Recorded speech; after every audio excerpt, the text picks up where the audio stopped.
Karibu mpendwa mtazamaji wa Mwangaza Digital na msikilizaji wa Radio Mwangaza FM.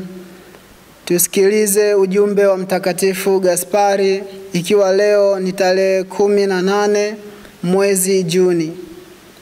Hakuna kazi nzuri iliyokamilika bila kuambatana na magumu. Hakuna kazi ya Mungu ambayo si ushindi wa uvumilivu na utulivu.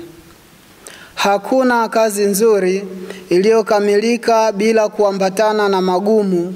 Hakuna kazi ya Mungu ambayo si ushindi wa uvumilivu na utulivu.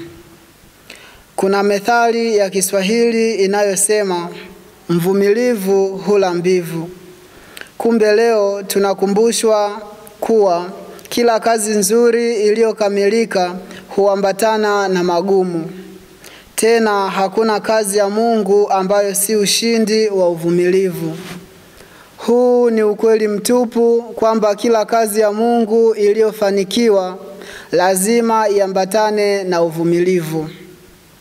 Bwana wetu Yesu Kristo alipoanza kazi yake ya ukombozi, tangu utoto wake hadi kifo chake pale msalabani, ni tunda la upendo na uvumilivu wake kwetu sisi.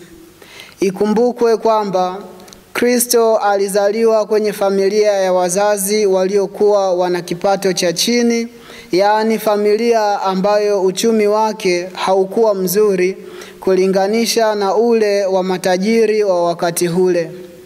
Hata kuzaliwa tunaona alizaliwa kwenye zizi la kulishia wanyama, baada ya Mariamu mama yake na Yosefu baba yake mrishi kukosa nafasi katika nyumba ya wageni kule Bethlehemu. Rejea Injili ya Luka sura ya 2 aya ya 7. Haishii hapo tu, bali tunaona pia uvumilivu wa Yesu katika njia ya kuelekea Kalvari ili akasulubiwe, ili kunifanya mimi na wewe tuokoke. Tena mbaya zaidi, hata alipokuwa msalabani aliendelea kutukanwa na mmoja kati ya wale wezi wawili aliokuwa ameteswa pamoja nao, yaani yule mwizi wa upande wa kushoto. Rejea Injili ya Luka sura ya 23 aya ya 39.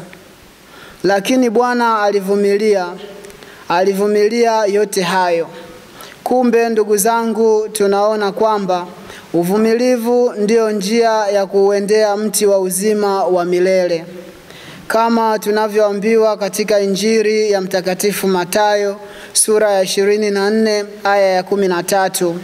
Nayo inasema, lakini mwenye kuvumilia mpaka mwisho ndio atakayeokoka. Hivyo ndugu zangu katika Kristo, leo tugeuze mawazo yetu yanayosema kwamba kuvumilia taabu ni ujinga na upuuzi, ila kukwepa ndio ujanja. Hapana, kuvumilia taabu ambazo msingi wake ni Mungu mwenyewe unatuletea wokovu. Mfano magumu katika kazi ya utume na huduma katika kanisa na jamii, hivi hutuelekeza katika uzima wa milele. Ila napenda nikumbushe kwamba kuvumilia taabu ambazo msingi wake sio Mungu, hapo hakuna thawabu. Badala yake ni mateso yatokanayo na ujinga wa mtu mwenyewe. Mfano, mtu anamvumilia mtoto ambaye anamuibia ndani ya nyumba yake tangu akiwa mdogo kabisa, hata anamuacha mpaka anakuwa mtu mzima, hamuonyi wala hamuadhibu mpaka anawaibia na watu wengine. Mzazi kama huyu au mlezi kama huyu atawajibika kwa uvumilivu wake wa kijinga. Hivyo tunaalikwa tuvumilie yale ambayo hatuna uwezo wa kuyakabili au kuyabadilisha.